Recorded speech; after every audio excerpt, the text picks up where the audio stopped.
1 Samuel pasal 31. Saul mati. Sementara itu orang Filistin berperang melawan orang Israel. Orang-orang Israel melarikan diri dari hadapan Filistin dan banyak yang mati terbunuh di pegunungan Gilboa. Orang Filistin terus mengejar Saul dan anak-anaknya dan menewaskan Yonatan, Abinadab dan Malki-Sua anak-anak Saul. Kemudian makin beratlah pertempuran itu bagi Saul. Para pemanah menjumpainya dan melukainya dengan parah. Lalu berkata Saul kepada pembawa senjatanya, "Hunuslah pedangmu dan tikamlah aku supaya jangan datang orang-orang yang tidak bersunat ini menikam aku dan memperlakukan aku sebagai permainan." Tetapi pembawa senjatanya tidak mau karena mereka sangat segan.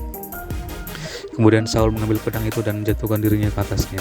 Dan ketika pembawa senjatanya melihat bahwa Saul telah mati, ia pun menjatuhkan dirinya ke atas pedangnya lalu mati bersama-sama dengan Saul. Jadi Saul, ketiga anaknya dan pembawa senjatanya dan seluruh tentaranya sama-sama mati pada hari itu. Ketika dilihat orang-orang Israel yang di seberang lembah dan yang di seberang sungai Yordan bahwa tentara Israel telah melarikan diri dan bahwa Saul serta anak-anaknya sudah mati, maka mereka meninggalkan kota-kota mereka lalu melarikan diri juga. Kemudian datanglah orang Filistin dan menetap di sana. Ketika keesokan harinya orang Filistin datang merampasi orang-orang yang mati terbunuh itu, didapati mereka Saul dan ketiga anaknya tergelimpang di pegunungan Gilboa.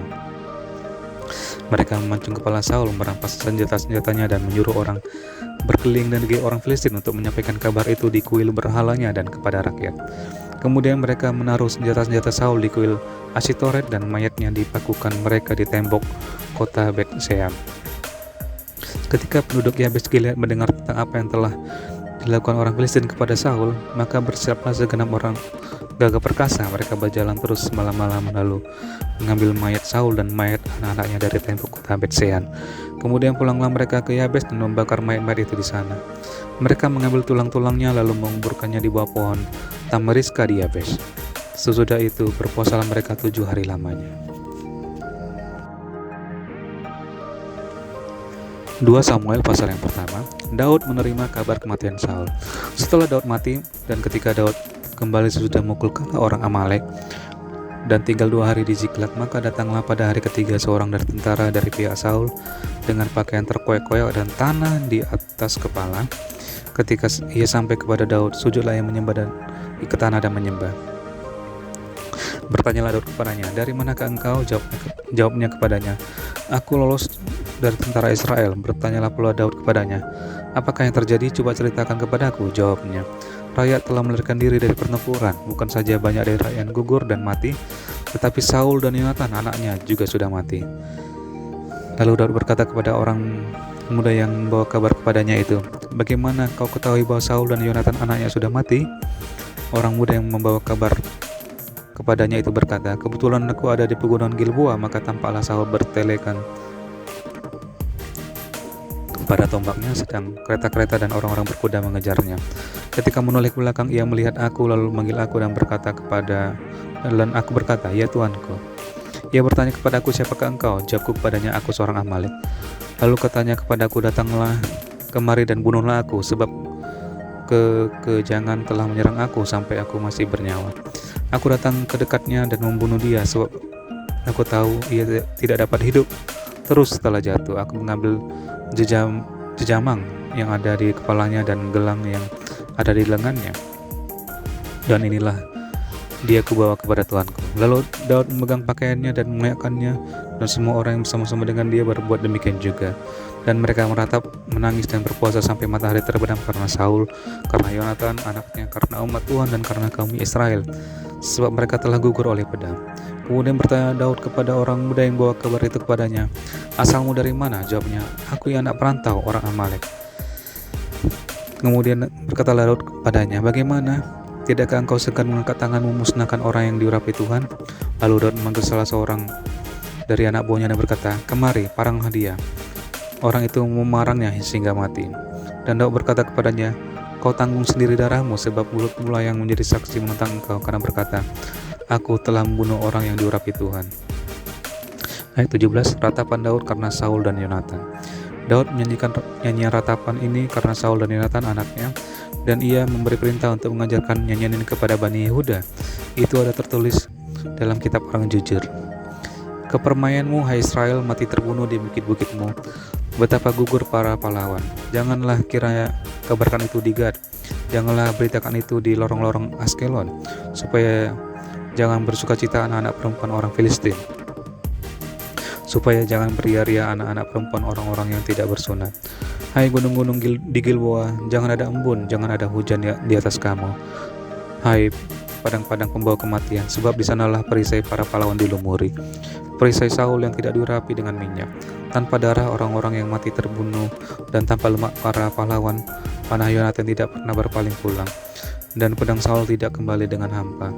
Saul dan Yonatan orang-orang yang dicintai dan yang ramah dalam hidup dan matinya tidak terpisah. Mereka lebih cepat dari burung Raja Wali, mereka lebih kuat dari singa. Hai anak-anak perempuan Israel, menangislah karena Saul yang mendandani kamu dengan pakaian mewah dari kain kirmizi, yang menyematkan perhiasan emas pada pakaianmu. Betapa gugur para pahlawan di tengah-tengah pertempuran. Yonatan mati terbunuh di bukit-bukitmu. Merasa susah aku karena engkau, saudaraku Yonatan.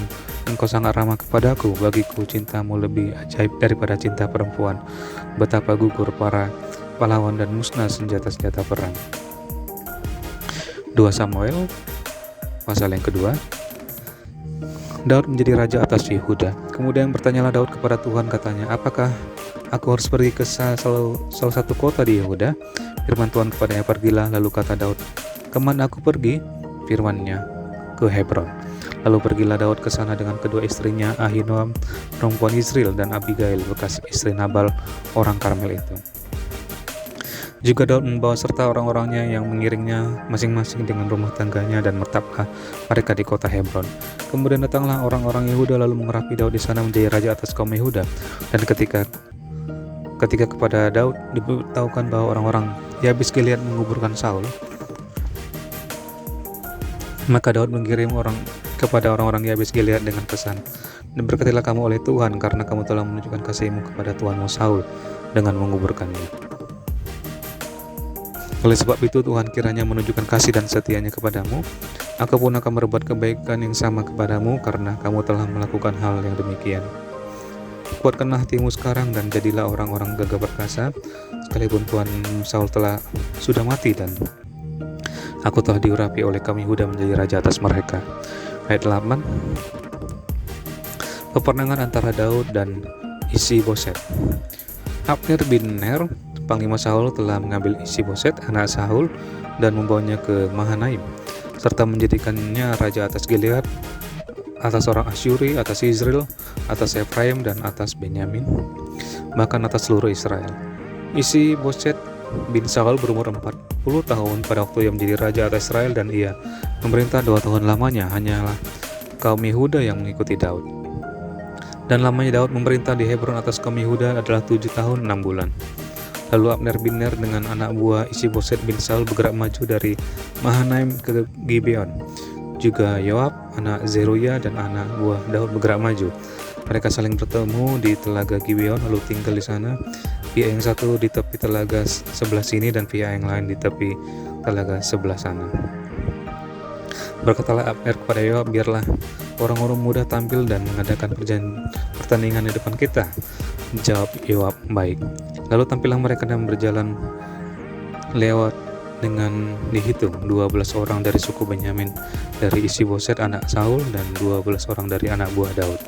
Kemudian mereka masing-masing menangkap kepala lawannya dan menikamkan pedangnya ke lambung lawannya, sehingga rebalah mereka bersama-sama. Sebab itu tempat itu disebutkan orang Helkat Hazurim, letaknya dekat Gibeon. Pada hari itu pertempuran sangat hebat, dan Abner serta orang-orang Israel terpukul kalah oleh anak buah Daud. Ketiga anak laki-laki Zeruya, yakni Yoab, Abisai, dan Asael ada di sana. Asael cepat larinya seperti kijang di padang.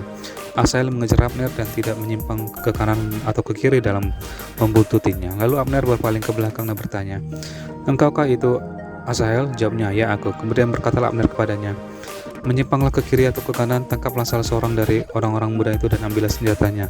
Tetapi Asael tidak mau berhenti membuntuti Abner. Berkatalah sekali lagi Abner kepada Asael, berhentilah membuntuti aku. Apa aku harus memukul engkau sampai jatuh? Bagaimana aku dapat memandang muka Yoab, abangmu itu? Tetapi Asael menolak berhenti. Lalu Abner menusuk ke belakang perut Asael dengan tombaknya sehingga tombak itu menembus belakangnya, dan rebalah ia di sana dan mati di tempat itu juga. Semua orang yang datang ke tempat Asael rebah dan mati itu berhenti di sana. Ketika Yoab dan Abisai mengejar Abner, ketika matahari masuk dan mereka sampai ke dekat bukit Ama yang ada di sebelah timur Giah ke arah padang gurun Gibeon, berhimpunlah Bani Benyamin di belakang Abner menjadi satu gabungan dan bersiap-siap di puncak sebuah bukit. Berserulah Abner kepada Yoab, "Haruskah pedang makan terus-menerus? Tidak tahukah kamu bahwa kepahitan datang pada akhirnya? Berapa lama lagi engkau tidak mau mengatakan kepada rakyat itu supaya mereka berhenti memburu saudara-saudaranya?" Jawab Yoab, "Demi Allah yang hidup, sekiranya engkau berbicara tadi, maka tentulah sudah dari tadi pagi rakyat menarik diri dari memburu saudara-saudaranya." Lalu Yoab meniup sangkakala dan seluruh rakyat berhenti. Mereka tidak lagi mengejar orang Israel dan tidak berperang lagi. Semalam-malam Abner dan orang-orangnya berjalan melalui Araba Yordan, menyeberangi sungai Yordan, berjalan terus hampir sepanjang siang, lalu sampai ke Mahanaim. Ketika Yoab berhenti memburu Abner dan menghimpunkan seluruh rakyat, ternyata 19 orang dari anak buah Daud hilang termasuk Asael.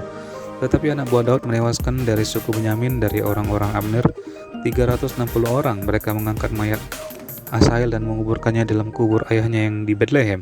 Kemudian berjalanlah Yoab dan orang-orangnya semalam-malaman itu dan sampai ke Hebron ketika hari sudah terang.